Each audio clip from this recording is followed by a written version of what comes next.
একজন নাগরিকের মৌলিক চাহিদার মধ্যে অন্যতম হলো স্বাস্থ্য সেবা এবং তা হবার কথা সাশ্রয়ী ও ভোগান্তিহীন। একই সাথে গ্রাম, মফস্বল, শহর নির্বিশেষে স্বাস্থ্য সেবা হওয়ার জন্য সবার জন্য একই মানের হওয়ার কথা ছিল।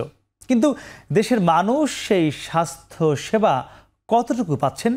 বিশেষ করে শহরের মতো চরাঞ্চল কিংবা পাহাড়ের মানুষও কি সহজেই সেবা পাচ্ছেন? দর্শক, স্বাস্থ্য সেবা ও প্রসবের আদ্যপান্ত নিয়ে আজ সারাদিন সংবাদ প্রচার করেছে এখন টেলিভিশন, যেখানে দেখা গেছে হাসপাতালে প্রসবের হার বাড়ার, অপমৃত্যু ও শিশু মৃত্যুর হার কিছুটা কমলেও ব্যাপকভাবে বেড়েছে সিজার করানোর প্রবণতা, যেখানে দিন দিন খরচ চলে যাচ্ছে নাগালের বাইরে। কিন্তু কেন? দর্শক, এ নিয়েই আমাদের আজকের এখন প্রকাশ। আমরা আগামী 1 ঘন্টা এ নিয়ে আরও বিস্তর আলোচনা করব, যেখানে দেশের বিভিন্ন জায়গা থেকে স্বাস্থ্যমন্ত্রী, চিকিৎসক, বিশ্লেষক ও আমার সহকর্মীরা অংশ নেবেন। আমরা আজকের আলোচনার নাম দিয়েছি সহজ ও জটিল প্রসব। এ নিয়ে কথা বলতে স্টুডিওতে আমাদের সাথে আছেন গাইনি চিকিৎসকদের সংগঠন OGSBর প্রেসিডেন্ট অধ্যাপক ডাক্তার ফারহানা দেওয়ান, আছেন স্বাস্থ্য ব্যবস্থাপনা বিশেষজ্ঞ অধ্যাপক ডাক্তার মোহাম্মদ আব্দুস সবুর এবং আমার সহকর্মী এখন টেলিভিশনের জ্যেষ্ঠ প্রতিবেদক মুজাহিদ শুভ। আপনাদের স্বাগত। এছাড়া আমাদের সঙ্গে যুক্ত আছেন স্বাস্থ্য ও পরিবার কল্যাণ মন্ত্রী ডাক্তার সামন্তলাল সেন এবং বরিশাল থেকে যুক্ত আছেন এখন টেলিভিশনের বরিশাল ব্যুরো প্রধান ফিরদৌস সোহাগ। স্যার, আপনাদের স্বাগত।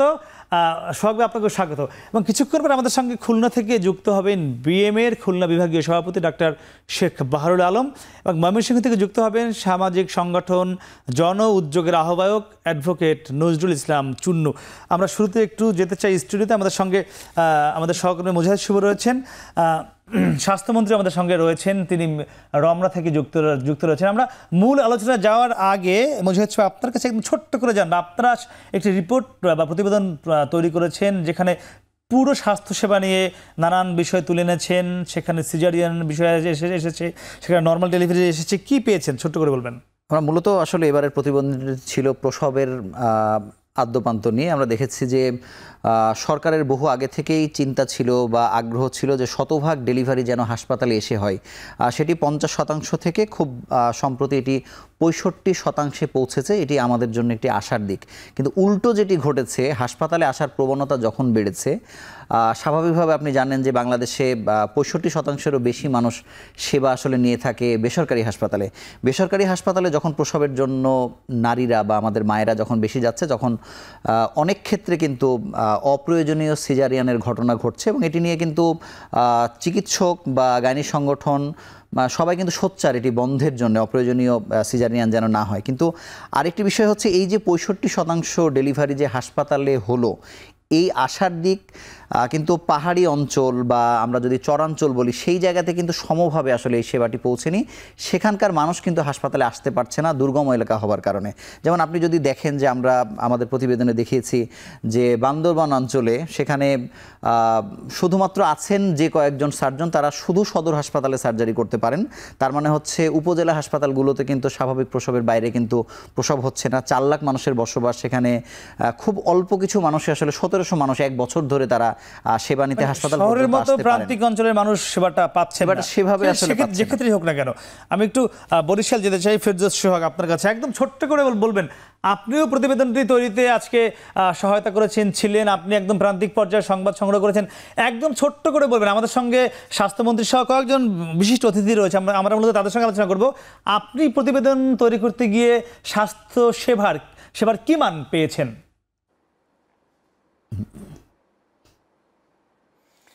ধন্যবাদ আপনাকে রাকিব। আসলে আমি যে প্রতিবেদনটি তৈরিতে অংশগ্রহণ করেছি, এতে আমার আসলে স্বাস্থ্যসেবার মান বলতে যে জায়গাটি বোঝায়, শতভাগ এখন পর্যন্ত কিন্তু সেই অবস্থায় পৌঁছনি, এটা আপনি আমি আমরা সবাই জানি। তবে সরকারের চেষ্টা দেখে বেশ ভালো লেগেছে। আমি শায়েস্তাবাদ নামে বরিশালের কাছের একটি জায়গা রয়েছে, বরিশালেরই একটা ইউনিয়ন, সদর উপজেলার ভেতরে, সেইখানকার একটা চিত্র তুলে ধরার চেষ্টা করছিলাম। স্বাস্থ্যবাদে ওখানে একটা ইউনিয়ন স্বাস্থ্যকেন্দ্র রয়েছে। ইউনিয়ন স্বাস্থ্যকেন্দ্রে আমরা যখন যাওয়ার পরে বেশ কয়েকজন মানুষের সঙ্গে কথা বলার চেষ্টা করি। তারই সূত্র ধরে একজন নারীকে পেয়েছিলাম, একজন প্রসূতি মাকে পেয়েছিলাম, যার নাম হচ্ছে আসমা বেগম। তার সঙ্গে কথা বলতে বলতে তার বাড়ি পর্যন্ত আমরা চলে গিয়েছিলাম। আমরা যাওয়ার পথে যে পরিস্থিতিটি দেখেছি তাতে আসলে এটি কষ্টদায়ক। মানে তার বাড়িটি হচ্ছে একেবারে চরের ভেতরে, চরের শেষ প্রান্তে, এখানকার যে নদীটি রয়েছে সেই নদীর শেষ প্রান্তে। সেখান থেকে তাকে এই স্বাস্থ্যকেন্দ্র পর্যন্ত পৌঁছতে একটা মায়ের যে পরিস্থিতি তৈরি হয়, মনে হচ্ছে যে ওখানেই ডেলিভারি হয়ে যাবে, এরকম একটি পরিস্থিতি। কিন্তু যখনই স্বাস্থ্যকেন্দ্রে এসে পৌঁছলো তখন কিন্তু সে তার যে সেবাটি সেটি পাচ্ছেন। সমস্যাটা হচ্ছে এই জায়গাটায় যে যখনই সিজারিয়ানের একটা সুযোগ তৈরি হয় বা প্রয়োজন হয় তখন কিন্তু দেখা যায় যে এই মায়েদের জন্য সরকারি স্বাস্থ্য কেন্দ্রে কিন্তু সব জায়গায় কিন্তু একই রকম না। এর জন্য কিন্তু জেলা স্বাস্থ্য কেন্দ্রে যেতে হয় তাকে, জেলায় অথবা বরিশাল শের-ই-বাংলা মেডিকেল কলেজ হাসপাতাল আছে এসব জায়গায়। আর যারা বেসরকারি হাসপাতালে যান তাদের জন্য কিন্তু স্বাস্থ্যসেবার জন্য যে পরিমাণ টাকা খরচ করতে হয় সেটি বাংলাদেশের সকল মানুষের জন্য আসলে। জি, আপনাকে ধন্যবাদ। বুঝতে পেরেছি যে প্রান্তিক পর্যায়ে স্বাস্থ্যসেবাটি এখনো পুরোপুরি যায়নি এবং বেসরকারিভাবে যেতে হলে পয়সা খরচ করতে হচ্ছে বেশি। আমরা একটু যুক্ত হতে চাই স্বাস্থ্য ও পরিবার কল্যাণ মন্ত্রী ডাক্তার সামন্তলাল সেন। স্যার, আপনার সঙ্গে স্যার, আমরা আপনাকে চিনি মূলত চিকিৎসক হিসেবে। বাংলাদেশের 16 কোটি মানুষ আপনাকে চেনে চিকিৎসক হিসেবে এবং আমরা আপনাকে সেভাবেই চিনতে চাই। এরপরে সেই চিকিৎসা সেবার মান উন্নয়নেই বর্তমান সরকার প্রধান শেখ হাসিনা আপনাকে স্বাস্থ্য মন্ত্রণালয়ের দায়িত্ব দিয়েছেন। এটি কিন্তু মানুষ অনেক বেশি খুশি হয়েছে এবং আমরা এটিও দেখছি আপনি বিভিন্ন একদম প্রান্তিক পর্যায়ে যখন তখন বিভিন্ন হাসপাতালে, বিভিন্ন উপজেলা স্বাস্থ্য কমপ্লেক্সে আপনি যাচ্ছেন, ভিজিট করছেন, যেটি বলা হয় হঠাৎ চলে যাওয়া, না বলে যাওয়া। স্যার, সেটি ইতিমধ্যেই প্রশংসা কুড়িয়েছেন আপনি। মানুষ আসলে স্বাস্থ্য সেবাটি চায়। আমাদের দুজন প্রতিবেদক বলছিলেন যে তারাও গিয়েছেন, প্রান্তিক পর্যায়ের যে সেবাটি স্বাস্থ্যের পাওয়ার কথা সেটি এখন অনেকে পাচ্ছেন না। আবার একই সঙ্গে বলছেন বেসরকারিভাবে গেলে সেখানে অনেক বেশি পয়সা খরচ করতে হচ্ছে। তারা বলছিলেন নানান বিষয়ে, প্রসব বেদনার কথা বলছিলেন, সিজারিয়ান বলছিলেন, নর্মাল ডেলিভারি বলছিলেন। স্যার, আপনার বক্তব্য জানতে চাই স্যার, কতটুকু এগোলো?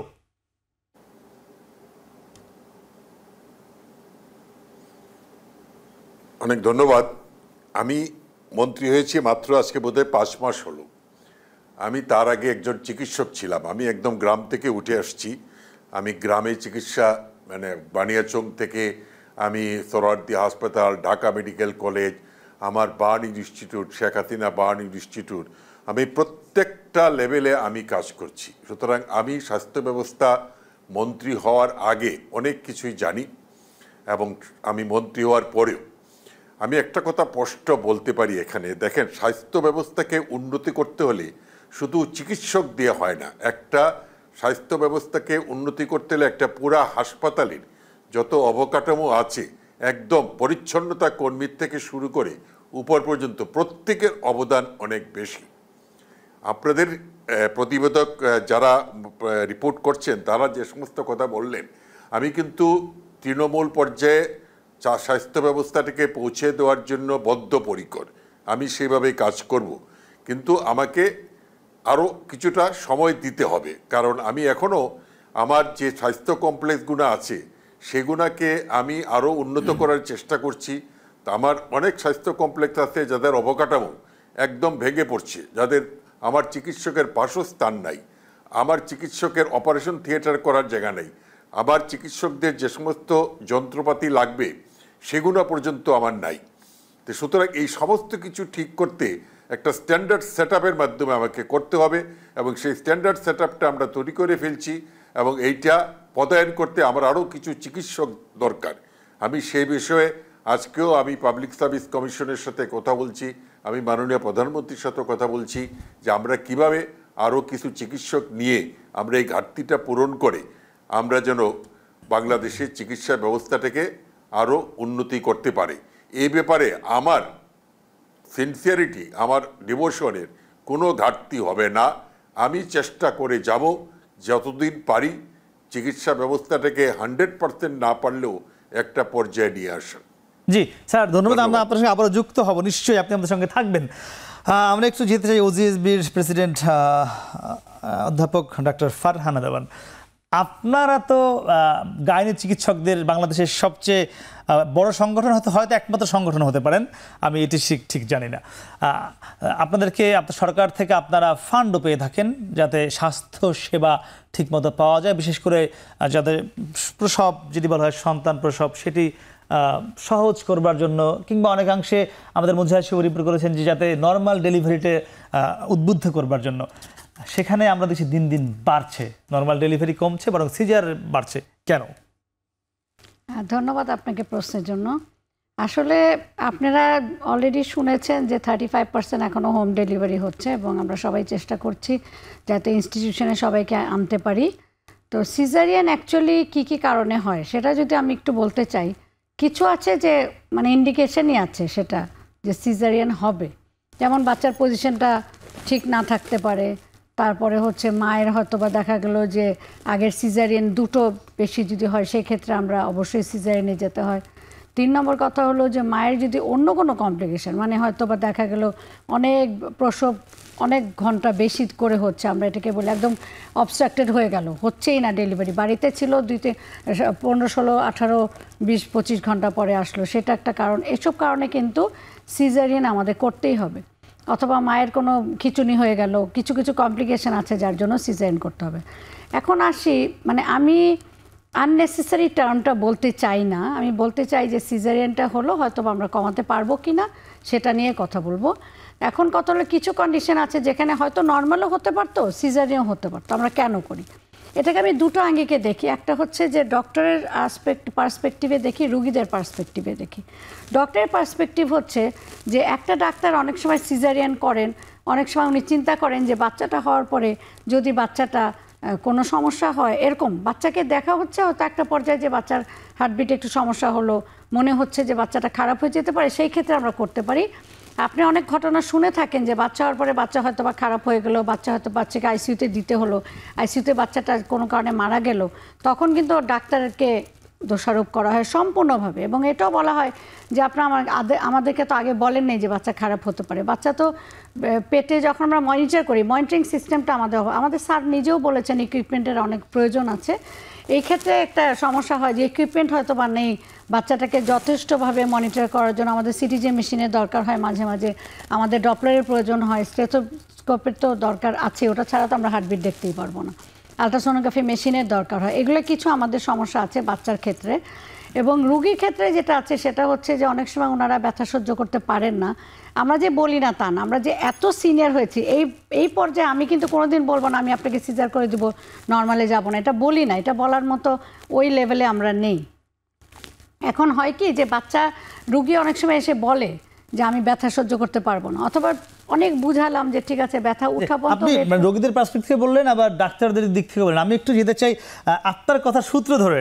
আমাদের সঙ্গে রয়েছেন স্বাস্থ্য ব্যবস্থাপনা বিশেষজ্ঞ অধ্যাপক ডক্টর মোহাম্মদ আব্দুস সবুর। আপনার কাছে তিনি কয়েকটি কারণ বলছেন, আপনি নিশ্চয়ই শুনেছেন। আমি একটি প্রশ্ন করতে চাই, এখানে কোনো অর্থনৈতিক কারণ রয়েছে কিনা যে সিজার করলে বেশি পয়সা পাওয়া যাবে, সেটি হোক ডাক্তারের পক্ষ থেকে হোক হাসপাতালের পক্ষ থেকে, এমন কোনো বিষয় রয়েছে কিনা? এমন বিষয় আমাদের কাছে যত গবেষণার পরিসংখ্যান আছে তার কোনোটাই কিন্তু আর্থিকের সাথে এটার সঙ্গতির কোনো কিছু বলছে না। আমি শুধু একটা পরিসংখ্যান আপনাদেরকে বলি, সেটা হচ্ছে যে এই যে সিজার যাদের হয়েছে, এটা আমরা তো সিজার নিয়ে কথা বলছি, তো সিজারের ডিসিশনটা নেওয়া হয়েছে আপনার লেবার পেন শুরু হওয়ার আগেই সিদ্ধান্ত নেওয়া হয়ে গেছে। সেটা হচ্ছে 18.7%। তার মানে প্রতি 5 জনের একজন লেবার পেন ওঠার আগেই সিদ্ধান্ত নিয়ে নেয় যে তার সিজার হবে। এবং এইটা যেটা প্রফেসর ফারহান আদনান বলছেন, এটা পেশেন্ট বা পেশেন্টের যারা আত্মীয় স্বজন আছে তাদের ডিমান্ড। আর after the onset of labour pain সেটা হচ্ছে 14.1%। এটা আমি 2017 সালের বিডিএইচএস ডাটা থেকে বলছি, ঠিক আছে। এবং আপনি যদি আরও খুব করে দেখেন যে সিজার বাড়ার যে ব্যাপারটা, এটা কিন্তু বাংলাদেশের জন্য একেবারে আহামরি নতুন কিছু না। আমি যদি পাশের কয়েকটা দেশের উদাহরণ আপনাদেরকে দিই, নেপালে 2022 সালে 18% সিজার হয়েছে, এবং 2016 সালে সেখানে ছিল 10%, বাড়ছে। ভারতে 2019-21 যে ন্যাশনাল ফ্যামিলি হেলথ সার্ভে হয়েছে সেখানে তারা বলছে 22% সিজার। ওই একই সার্ভের ওয়েস্ট বেঙ্গলের যে পোর্শন, সেখানে তারা ডাটা পাচ্ছে 32.6%। তার মানে সিজার যে বাড়ছে এটা কিন্তু একটা বৈশ্বিক প্রবণতা, এটা বাংলাদেশের জন্য একেবারে নতুন কিছু না। 1, 2 নম্বর হচ্ছে সিজার কাদের ভিতর বেশি হয়, এটা যদি আপনি দেখেন আমাদের বাংলাদেশের ডাটাতেও কিন্তু বলা আছে যে বড়লোক যারা তাদের ভিতরে প্রায় 41% সিজার করে, যারা একটু শিক্ষিত। কিন্তু এখানে প্রশ্ন হলো যে যারা চিকিৎসক থাকেন ওখানে তারা যাতে সিজার না করে নর্মাল ডেলিভারি দেওয়া হয়, এভাবে কোনো উদ্বুদ্ধ করা হয় কিনা? উদ্বুদ্ধ করার কোনো জায়গা নেই তো। পেশেন্ট এসে বলছে যে আমি সিজার করব, আমার আগেটা সিজার হয়েছে এবারটা সিজার করব। আমি তো আপনাকে বললাম যে 18.7% লেবারের পেন শুরু হওয়ার আগেই সিদ্ধান্ত নিয়ে নেয় যে সিজার করতে হবে। আর বাকি তো আরো থাকছে প্রায় 81-82%। না, তার মানে হচ্ছে কি যে একটা বড় অংশ পেশেন্ট নিজেই সিদ্ধান্ত নিচ্ছে অনসেট অফ লেবারের আগে, কিন্তু প্রবণতাও কিন্তু আছে। এবং আমি এইখানেই আপনাদেরকে একটু বলছি যে এই ব্যাপারটা নিয়ে এত বেশি আমরা হইচই করছি। দুটো উদাহরণ আপনাদেরকে আমি দিই। কিছুদিন আগে সেন্ট্রাল হাসপাতালে একটা ঘটনা ঘটলো। ঢাকার বাইরে থেকে একজন রুগী আসলো, সে এসে দাবি করলো যে তাকে নর্মাল ডেলিভারি করাতে হবে। সে কিন্তু 12-17 ঘন্টা পথে নষ্ট করে এসে তারপরও সে ক্রমাগতভাবে দাবি করতে থাকলো তার নর্মাল ডেলিভারি করতে হবে। তারপরে একটা দুঃখজনক ঘটনা ঘটলো। ঠিক আছে, বাংলাদেশ মহিলা সাফ ফুটবল টিমের যে অধিনায়ক, যে ভদ্র মহিলা, সাতক্ষীরার এক ভদ্র মারা গেলেন, তিনিও কিন্তু মারা গেলেন। তিনি কিন্তু ইসে যাননি, হেলথ কমপ্লেক্সে যাননি। তাকে যখন জিজ্ঞাসা করা হয়েছিল বা তার আত্মীয় স্বজনকে জিজ্ঞাসা করা হলো যে উনি গেলেন না কেন, বলে যে হাসপাতালে গিয়ে পরে যদি সিজার করে দেয় তাহলে তো তাড়াতাড়ি খেলায় ফেরত আসতে পারবে না। খেয়াল করে দেখেন এই যে সিজার বলে কি একটা ভীতিকর অবস্থার সৃষ্টি আমরা করছি। দুটো অ্যানেকডোটেড এভিডেন্স দিলাম, এটা হয়তো জেনারেলাইজড করা যাবে না। ইংরাজিতে একটা কথা বলে যে বাথটাবের ময়লা পানি ফেলার সাথে বাচ্চাটাকেও ফেলে দিও না, ময়লা পানি ফেলো বাচ্চাটাকে ফেলে দিও না। তো এখন দেখেন আমরা কিন্তু ইনস্টিটিউশনাল ডেলিভারি, যেটা আগে বলা হচ্ছে যে শতভাগ হাসপাতালে ডেলিভারি করতে পারলেই কিন্তু মাতৃমৃত্যুর হার, শিশু মৃত্যুর হার আমরা কমাতে পারবো, সেই দিকে কিন্তু আমরা আগাচ্ছি। তার সাইড ইফেক্ট হিসাবে সিজারটাও বাড়ছে। জি, মানে বুঝতে পেরেছি। মানে তার মানে যারা রোগী তাদের চাহিদা আসলে অনেক বেশি রয়েছে। আমরা আপনার কাছে ফিরবো, আমরা একটু স্বাস্থ্যসেবার খরচ নিয়ে জানতে চাইবো। আমাদের সঙ্গে রয়েছেন স্বাস্থ্য ও পরিবার কল্যাণমন্ত্রী ডক্টর সামন্তলাল হোসেন। স্যার, আপনার কাছে একটু জানতে চাইবো, আমরা যে দেখছি পুরো দেশের যে স্বাস্থ্য ব্যবস্থার যে খরচ আমরা দেখে থাকি, সেটি আমরা যদি বলি ডেলিভারির ক্ষেত্রে বলি, সেটি হোক নর্মাল, হোক সিজার, কিংবা অন্য যে কোনো স্বাস্থ্য সেবা নিতে গিয়ে অনেক খরচ করতে হচ্ছে। এবং এই খরচের মানদণ্ডটা কি? কোনো হাসপাতালের কেবিন ভাড়া আছে 20,000 টাকা, কোথাও গিয়ে স্বাস্থ্যসেবা নিতে লাগছে 2 লাখ 3 লাখ টাকা। আবার ওই একই স্বাস্থ্যসেবা হয়তো সরকারি হাসপাতালে অনেক কম টাকায় করানো যাচ্ছে, কিংবা অন্য হাসপাতালে কম টাকায় করানো যাচ্ছে। এই যে একটি মানদণ্ড, একটি স্ট্যান্ডার্ড মানদণ্ড, এটি স্যার কারা দেখবে? এটি আজ পর্যন্ত কেন হলো না? স্বাধীনতার 53 বছর আমরা পার করলাম, এটি কবে নাগাদ হবে স্যার? আপনি বিশেষ করে যেহেতু আপনি নিজে একজন ডক্টর, একদম আপনি প্রান্তিক পর্যায় থেকে উঠে এসেছেন, আপনি নিজেই বলছিলেন, আপনি এই বিষয়ে কোনো উদ্যোগ নেবেন কিনা যে খরচের বিষয়? স্যার, আমরা আপনার কাছে সে উত্তর জানাবো। তবে দর্শক, তার ছোট একটি বিরতি, ফিরছে একটু পরেই, সঙ্গে থাকুন।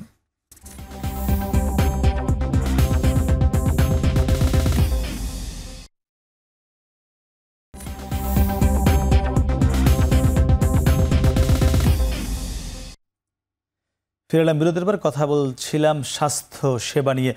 দর্শক, আমাদের সঙ্গে যুক্ত হয়েছেন খুলনা থেকে বিএমএর খুলনা বিভাগীয় সভাপতি ডাক্তার শেখ বাহারুল আলম। স্যার, আমরা আপনার কাছে ফিরবো, তার আগে আমরা একটু স্বাস্থ্যমন্ত্রীর কাছে যেতে চাই। স্যার, আমরা আপনার কাছে বিরতির আগে জানতে চেয়েছিলাম যে স্বাস্থ্য সেবা পেতে যে পরিমাণ টাকা খরচ করতে হচ্ছে রোগীদের, সেটি যে চিকিৎসায় করানো হোক না কেন, যেমন আমরা যে বিষয়ে আলোচনা করছিলাম, আমাদের সঙ্গে দুজন অতিথি স্মৃতি রয়েছেন যে প্রসব নিয়ে, নর্মাল ডেলিভারি কিংবা সিজার নিয়ে, সেখানে কিন্তু অনেক টাকা খরচ করতে হচ্ছে বেসরকারি হাসপাতালগুলোতে। আবার সরকারি হাসপাতালে গেলে কিন্তু খরচ কম হচ্ছে। আবার ঢাকার যে বড় বড় নামকরাগুলো বিভিন্ন হাসপাতাল রয়েছে, সেখানে এক একটি অপারেশন বা কোনো সার্জারি করতে গেলে লক্ষ লক্ষ টাকা লাগছে। স্যার, আমি জানতে চাচ্ছি আপনার কাছে যে একটি মানদণ্ড বা একটি স্ট্যান্ডার্ড মান আপনারা ঠিক করবেন কিনা? বাংলাদেশে কিন্তু সব ক্ষেত্রে একটি স্ট্যান্ডার্ড মান করা রয়েছে, কিন্তু চিকিৎসা ক্ষেত্রে এখনো কোনো স্ট্যান্ডার্ড মান নির্ধারণ করা হয়নি। এটি নিয়ে কোনো পরিকল্পনা রয়েছে কিনা?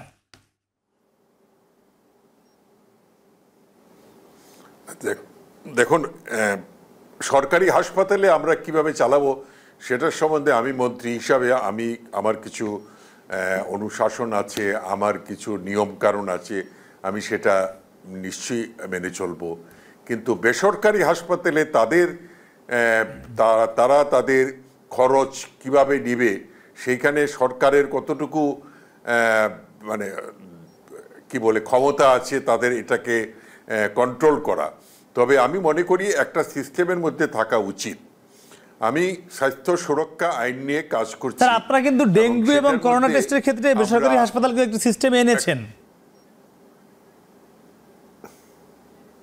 জি, না আমি সেটাই বলছি, আমি এটা নিয়ে কাজ করছি। আমি এই মুহূর্তে এখন কিছু বলতে পারবো না, তবে আমি এটা নিয়ে কাজ করছি। আমি সংশ্লিষ্ট সবার সাথে কথা বলছি যে একটা কোনো সিস্টেমের মধ্যে আনা যায় কিনা সেই ব্যাপারে।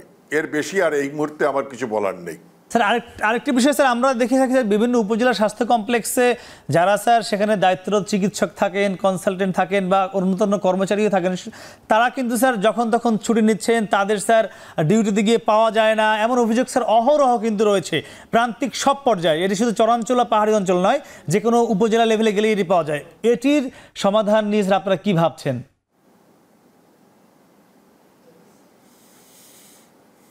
শোনেন, আমার বক্তব্য একটাই, আমার যে চিকিৎসক ভাই বোনেরা কাজ করছে, আমি এই সমস্ত আপনারা বলছেন অনেক অভিযোগ আছে, কিন্তু আমার কাছে কোনো প্রমাণ সহ কোনো অভিযোগ নাই।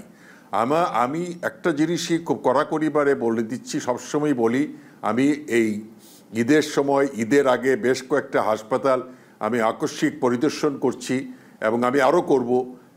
আমার একটাই মেসেজ যে আমার যারা চিকিৎসক ভাই বোনেরা কাজ করেন তাদের প্রতি, যে তারা সরকারি হাসপাতালে সরকারের যে সময়, সেই সময়টুকু তারা সেখানে থাকবেন। যদি এর কোনো ব্যতিক্রম হয়, যদি আমি তাকে কাউকে সরকারি অফিস চলাকালীন সময় না পাই, তো আমি অবশ্যই তাকে থাকবে না তার বিরুদ্ধে যা ব্যবস্থা নিব। আমার কথা হচ্ছে একটাই, যে আমরা ঠিক সময়ে হাসপাতালে যাব, ঠিক সময়ে হাসপাতাল থেকে আসব, এবং যেটুকু সময় আমার হাসপাতালে দেওয়া দরকার আমি সেটুকু দিব, এবং যখন দিব একদম সম্পূর্ণ সিনসিয়ারিটি এবং আমার ডিভোশন নিয়ে কাজ করব। ধন্যবাদ। জি স্যার, আপনাকে অসংখ্য ধন্যবাদ স্যার। আমরা একটু খুলনায় যেতে চাই, আমাদের সঙ্গে রয়েছেন, আমরা পরিচয় করে দিয়েছিলাম, খুলনা বিভাগীয় বিএম এর সভাপতি ডাক্তার শেখ বাহারুল আলম। স্যার, নিশ্চয়ই আপনি শুনতে পাচ্ছেন, আমরা কিছুটা দেরিতে আপনার সঙ্গে যুক্ত হয়েছি।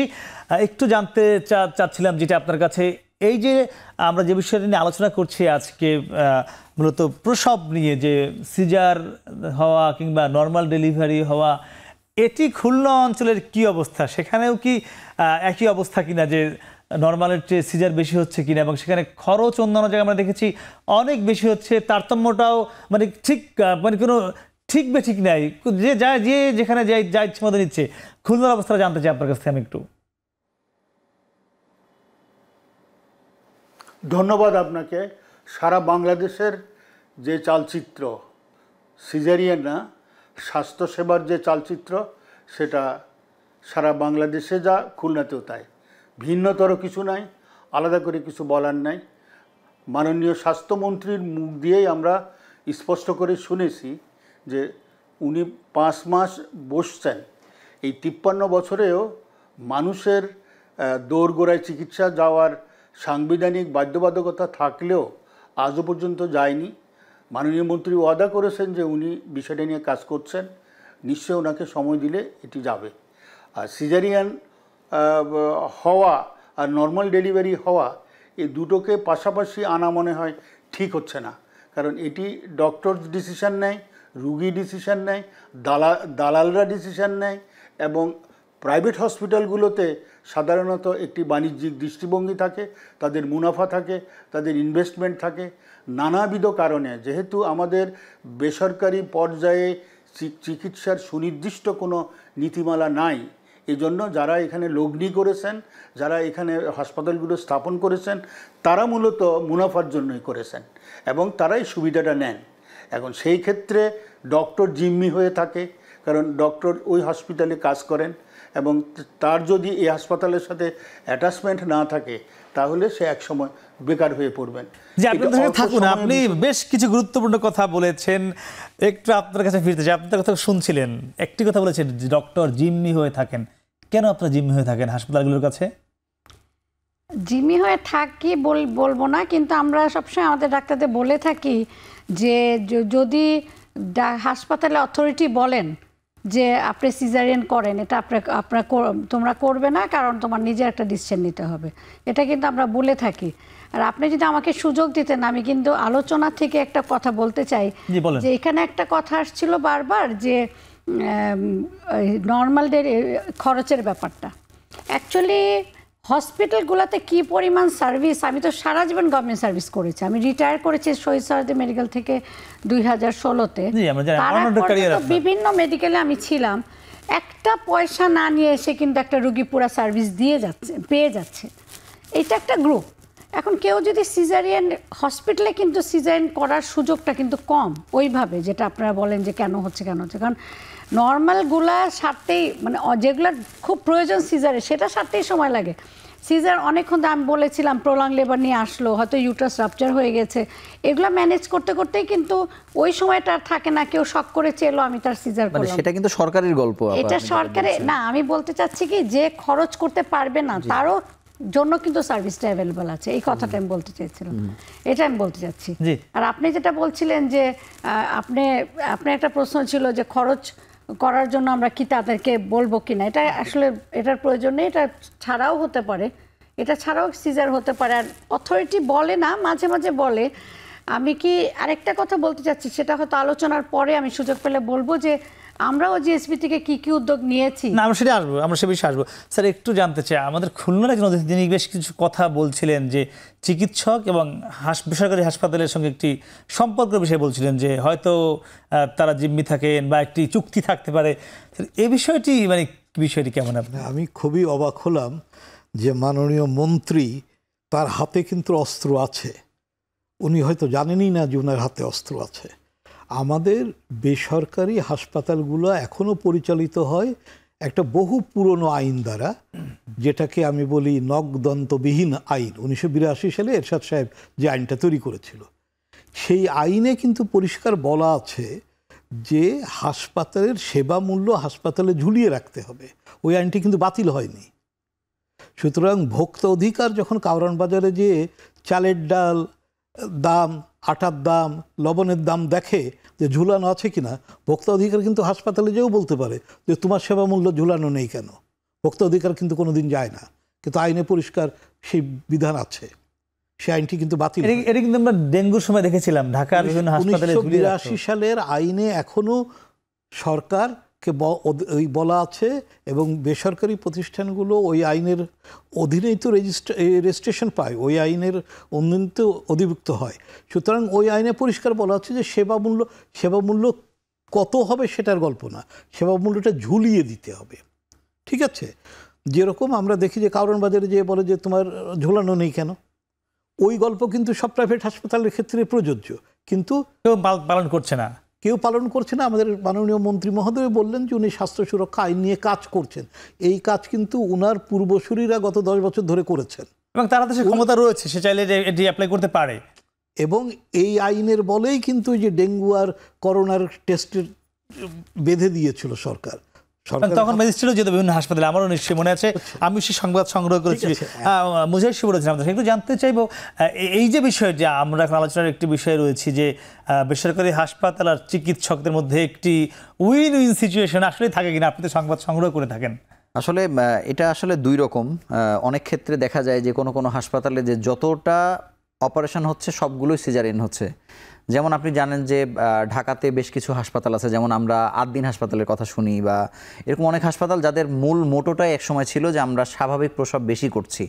স্যার তো সরকারি একটি রয়েছে ফার্টিলিটি উপদেষ্টা এখানে আছেন আর কি, কিন্তু এখন চিত্রগুলো কিন্তু আসলে বদলে যাচ্ছে। ওই যে বৈশ্বিক যে প্রভাব স্যার যেটা বলছিলেন, যে সারা পৃথিবীতে যেমন বাড়ছে, আপনি আদ্দিনেও যদি এখন খবর নিয়ে দেখেন দেখবেন যে আগের রেশিওর থেকে কিন্তু রেশিও বদলে গেছে।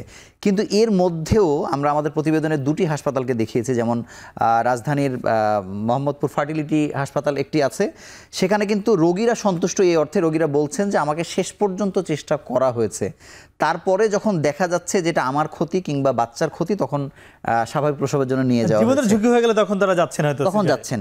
একইভাবে আমাদের একজন প্রখ্যাত জাতীয় অধ্যাপক আছেন তালুকদার স্যার, তারও একটি হাতে গড়া হাসপাতাল আছে আশুলিয়াতে।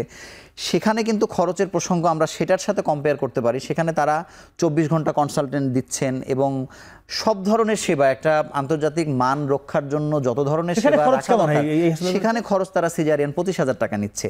সেক্ষেত্রে এই 25,000-এর খরচটা একটি কর্পোরেট হাসপাতালে গিয়ে 2.25 লাখ টাকা হয়ে যাচ্ছে, গড়ে 1 লাখের কাছাকাছি হচ্ছে। সেখানে দুটো মূল খরচ, একটি হচ্ছে যে সার্জনদের একটি টিম খরচ এবং হচ্ছে হাসপাতালের হাসপাতাল খরচ। খরচ, হ্যাঁ। তো এই টিম চার্জটা কিন্তু কোনো কোনো ক্ষেত্রে 85,000 পর্যন্ত হচ্ছে।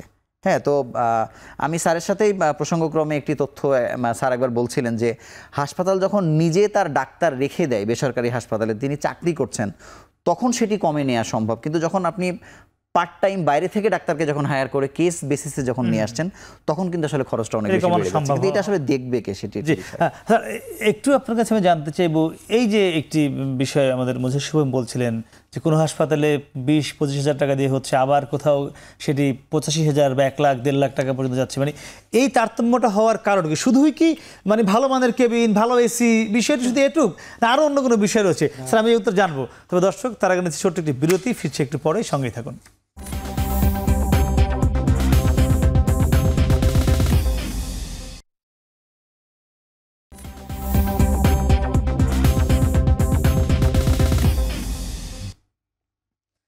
ফিরে এলাম বিরতির পর। কথা বলছিলাম সরল ও জটিল প্রসব নিয়ে।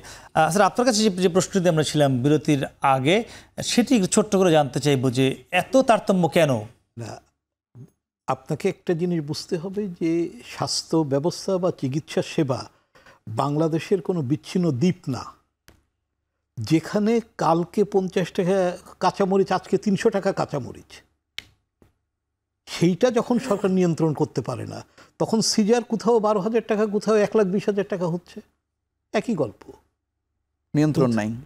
শুনতে হয়তো খারাপ লাগবে, গল্পটা হচ্ছে যে সরকার যখন নিয়ন্ত্রণ করতে চায় না বা করতে পারে না, গল্প দুটো কিন্তু। পারে না একটা কথা, চায় না আর একটা কথা। আমরা যেটার সাথে বেশি পরিচিত, পেঁয়াজের দাম, কাঁচামরিচের দাম, এটার সাথে সোয়াবিনের দাম, এটার সাথে পরিচিত। স্বাস্থ্যটাকে আমরা মনে করে রাখছি যে এটা একটা আলাদা জগৎ, কিন্তু তা তো না। সেবা আমরা বলতে চাই, হ্যাঁ, কিন্তু এটাও তো একটা পণ্যের ব্যাপার। এই যে অতিরিক্ত টাকাটা কি হাসপাতাল নিয়ে যাচ্ছে? অবশ্যই। আমি আপনাকে তো বলবো যে আপনি এগুলা এখন, ও যে 1.5 লাখ টাকা নিয়েছে, ও যদি 3 লাখ টাকা চাইতো তাও দেওয়ার তো লোক ছিল বাংলাদেশে। হ্যাঁ, এটি একটি, ওকে ধন্যবাদ দিতে হবে যে তো দয়া করে 1.5 লাখ টাকা চেয়েছে। 3 লাখ টাকা চাইলে 3 টাকায় পেতে পারতো। মানে আমাদের অর্থনৈতিক সমৃদ্ধি হয়তো বেড়েছে। স্যার আপনার কাছে আবারও ফিরবো, আমরা একটু যুক্ত হবো ময়মনসিংহে। আমাদের সঙ্গে যুক্ত হয়েছেন অ্যাডভোকেট নজরুল ইসলাম চুন্নু। তিনি মূলত জন উদ্যোগের আহ্বায়ক, তিনি স্বাস্থ্যসেবা নিয়ে সেখানকার বিভিন্ন যে সচেতনামূলক কাজগুলো করেন। একটু আপনার কাছে জানতে চাইবো, আমরা মূলত সরল ও জটিল প্রসব নিয়ে কথা বলছিলাম, স্বাস্থ্যসেবার সামগ্রিক দিক নিয়ে কথা বলছিলাম।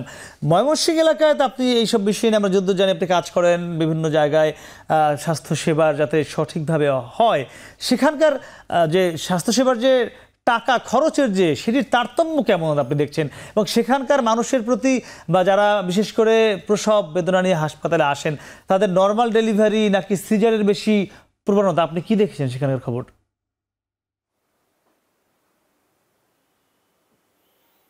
আমি আমার বক্তব্যটি বিশেষ করে বিএমএ খুলনার যে সভাপতি যে কথাগুলো বলেছেন, একই স্বর, যে ময়মনসিংহ দেশের অন্যান্য জায়গা থেকে বিচ্ছিন্ন কিছু না, একই হালচিত্র।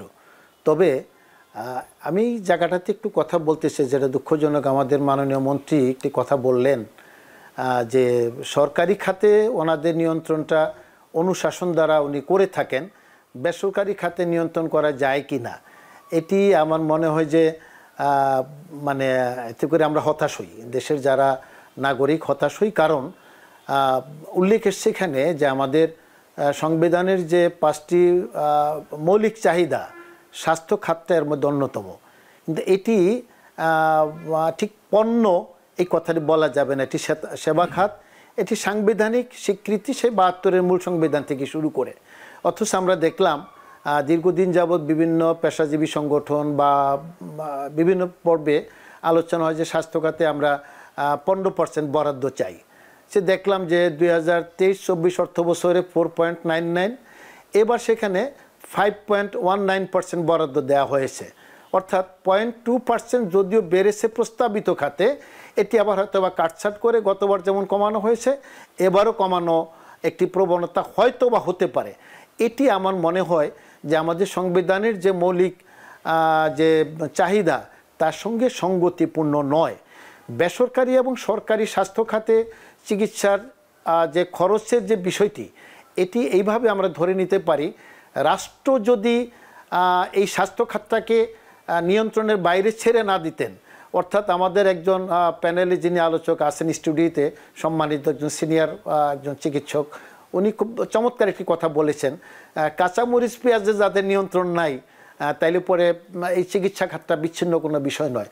আমি ঠিক ওনার সঙ্গে সুর মিলিয়ে বলতে চাই এইভাবে যে সরকার এই জায়গাটিতে একেবারে পুরোপুরি বেসরকারি খাতে ছেড়ে দিবেন, বাণিজ্যিকরণ করবেন, এটি কোনো অবস্থাতে হতে পারে না।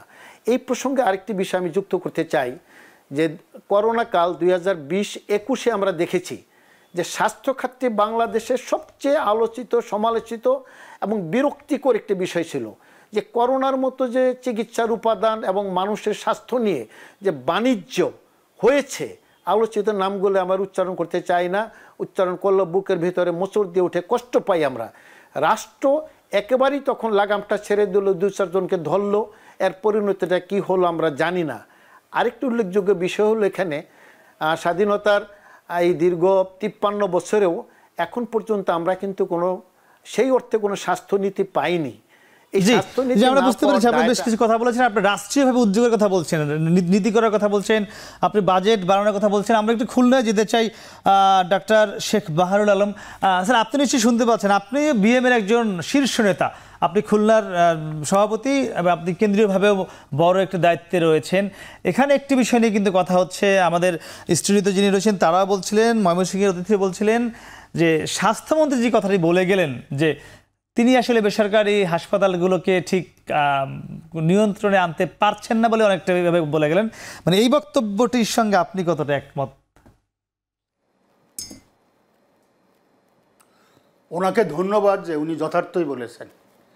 আপনি চিকিৎসাকে পণ্য হিসাবে কর্পোরেট পুঁজির হাতে ছেড়ে দেবেন, মুক্ত বাজারে তারা ব্যবসা করবে, তাদের ওই মানবিক গুণাবলী তো নাই যে আপনি স্টুডিওতে বসে যে বিষয়টা উপস্থাপন করতে চাচ্ছেন যে এটা একটি মানবিক বিষয়, এই সিজারিয়ানকে সেইভাবে দেখা উচিত, রুগী যাতে অধিক অর্থ ব্যয় না হয়। কিন্তু বাস্তবতার সাথে এর কোনো মিল নাই। বাস্তবতা হলো একটি পণ্যকে মুনাফার জন্য কর্পোরেট পুঁজি যেভাবে ব্যবহার করছে এবং সেভাবে ব্যবহৃত হচ্ছে। মাননীয় মন্ত্রী এর উপরে নিয়ন্ত্রণ প্রতিষ্ঠা করতে হলে রাষ্ট্র তো একটি পুঁজিবাদী রাষ্ট্র, রাষ্ট্রকে তো এই পুঁজিওয়ালা যারা চিকিৎসা খাতে পুঁজি বিনিয়োগ করেছে তাদেরকে নিয়ন্ত্রণ করার একটি নীতি থাকতে হবে। তাছাড়া কীভাবে সম্ভব? আমি আপনাকে বলেছি যে চিকিৎসকরা এদের কাছে জিম্মি, কারণ এত পরিমাণ চিকিৎসক বাইরে বেকার আছে যে একজন পরিচ্ছন্ন কর্মী বেতন পায় 16,000 টাকা, আর এদের কাছে একজন চিকিৎসক বেতন পায় মাত্র 12,000 টাকা। এই বৈষম্য তো আমরা চোখে দেখছি, আমরা প্রতিবাদ করে এর কোনো সমাধান পাচ্ছি না। এখন রুগী সিজার হতে আসুক, হার্টের অপারেশন নিয়ে আসুক, লিভার নিয়ে আসুক, কিডনি নিয়ে আসুক, সে তো রুগী। এখন এটিকে আমরা কোনভাবে দেখব? আমরা কি এটিকে বাণিজ্যিকভাবে দেখব না মানবিকভাবে দেখব? সরকারি হাসপাতালগুলো যদি যথেষ্ট হতো তাহলে তো বাণিজ্যিক খাত গড়ে উঠতো না। বাণিজ্যিক খাত গড়ে উঠছে কেন? সরকারি হাসপাতাল চাহিদার তুলনায় যথেষ্ট না। প্রবাদেই আছে যে আপনার চাহিদার তুলনায় সরবরাহ যদি কম হয়, হ্যাঁ, আপনার চাহিদার তুলনায় সরবরাহ যখন কম হয় তখনই কালোবাজারি সৃষ্টি হয়। বাংলাদেশে হেলথের ক্ষেত্রে তাই হচ্ছে। ঠেকাবে কে? জি, কিভাবে? জি, আমরা আপনার কথা একদম স্পষ্ট বুঝতে পেরেছি। আপনাদের দুজনকে অসংখ্য ধন্যবাদ। আমরা বেশ কিছু ক্ষোভের কথা কিন্তু শুনছিলাম, আসলে সামগ্রিক স্বাস্থ্য সেবার যে ব্যবস্থাপনা বা অবস্থা সেটি কিন্তু আমরা শুনছিলাম খুলনা থেকে এবং ময়মনসিংহ থেকে। আমরা একটু ম্যাডাম আপনার কাছে আবার ফিরতে চাই, আমরা একটু আবার সেই প্রসব বেদনায় ফিরে আসতে চাই। ওজিএসবিকে বলা হয় একদম যে প্রসবের জন্য সবচেয়ে ব্যবস্থাপনার যে সংগঠন, আপনারা সেই গাইনি চিকিৎসক নিয়ে কাজ করেন, আপনাদের নিজস্ব হাসপাতাল আছে আমরা যতদূর জানি। সেখানে কি কোনো মানে নর্মাল ডেলিভারির বাইরে অন্য কিছু হয় কিনা, জি। সিজার হয় কিনা, বা আপনারা সিজারকে আপনারাও কি উদ্বুদ্ধ করেন? মানুষ কিন্তু মনে করতে চায় যে ওজিএসবি মানেই হলো নর্মাল ডেলিভারির একটা ব্যাপার স্যাপার, সেটি আপনারা কত শতাংশ করতে পারছেন আমি সে উত্তর জানবো। তবে দর্শক, তার নিচ্ছে আবার ছোট্ট একটি বিরতি, ফিরছি একটু পরেই, সঙ্গেই থাকুন।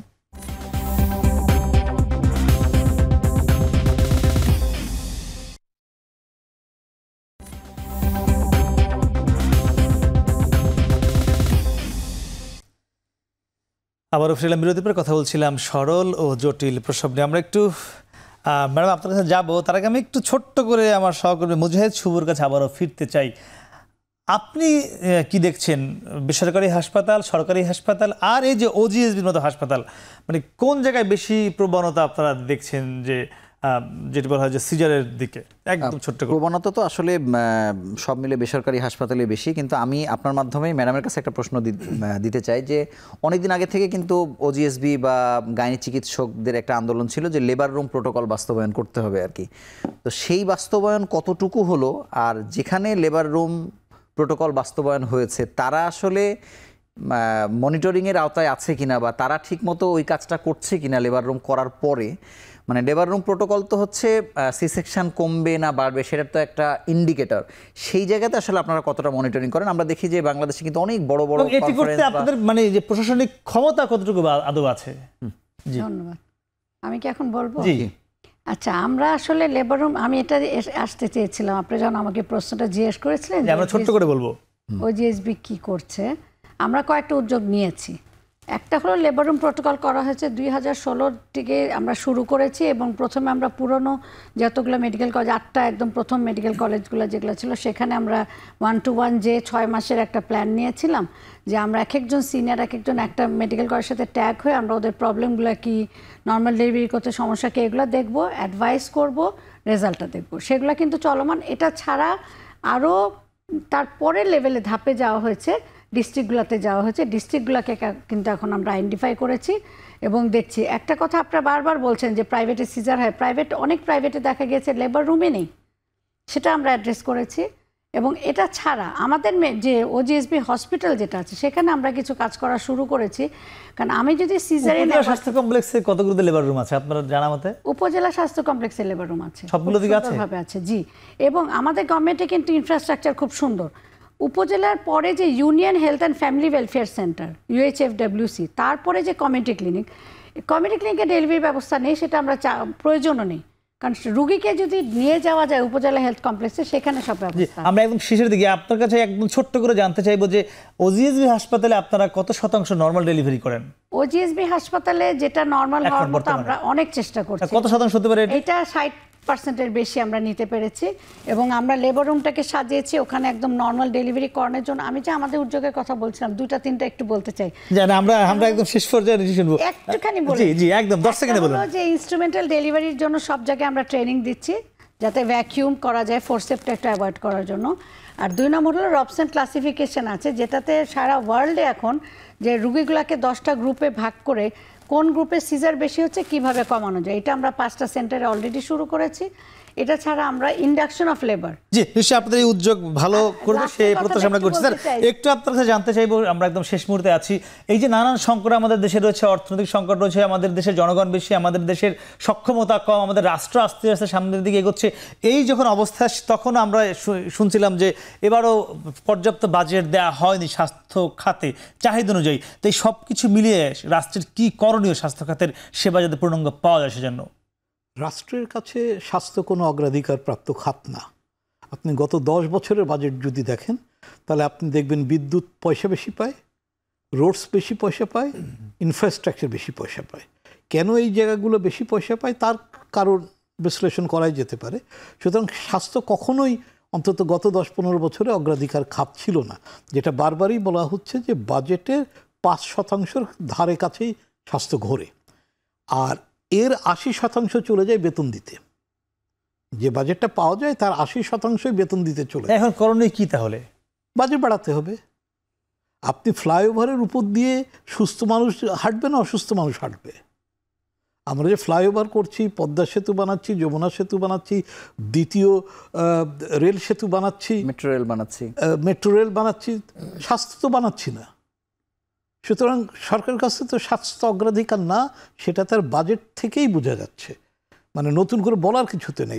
আমরা নিশ্চয়ই প্রত্যাশা করব সরকার আগামীর যে বাজেট হবে বা এখন যে বাজেট আলোচনা হচ্ছে সংসদে, সেটি যখন চূড়ান্তভাবে পাশ হবে সেখানে অন্তত যাতে এবার যে বাজেট ধরা হয়েছে তাতে যাতে না কমানো হয় সে প্রত্যাশা করবো। আপনাদের অসংখ্য ধন্যবাদ সকলকে আমাদের সঙ্গে যুক্ত হয়েছেন। দর্শক, আমরা শুনছিলাম বিভিন্ন অংশীজনের কাছ থেকে স্বাস্থ্য সেবার মান কি অবস্থা এখন এবং কিভাবে বাড়ানো যায় সে পরামর্শ তারা দিচ্ছিলেন। আমরা নিশ্চয়ই প্রত্যাশা করব আমাদের যারা অতিথি ছিলেন তাদের সেই পরামর্শ অনুযায়ী সরকার এবং রাষ্ট্র নিশ্চয়ই আগামী বাজেটে বেশ ভালোভাবে যাতে বরাদ্দ রাখা হয় সেই পরামর্শ তারা নেবেন এবং বর্তমানে যে স্বাস্থ্য সেবা রয়েছে তা ধীরে ধীরে ভালো হবে, উন্নতিতে যাবে সে প্রত্যাশা শেষ করছি আজকের এখন প্রকাশ। দর্শক, এখন টেলিভিশন ওয়েবসাইটে দেখতে ভিজিট করুন www.এখন.tv, ফেসবুকে এখন টেলিভিশন দেখতে ভিজিট করুন facebook.com/tv.এখন, আর ইউটিউবে এখন টেলিভিশন দেখতে ভিজিট করুন youtube.com/c/এখন TV। শুভরাত্রি।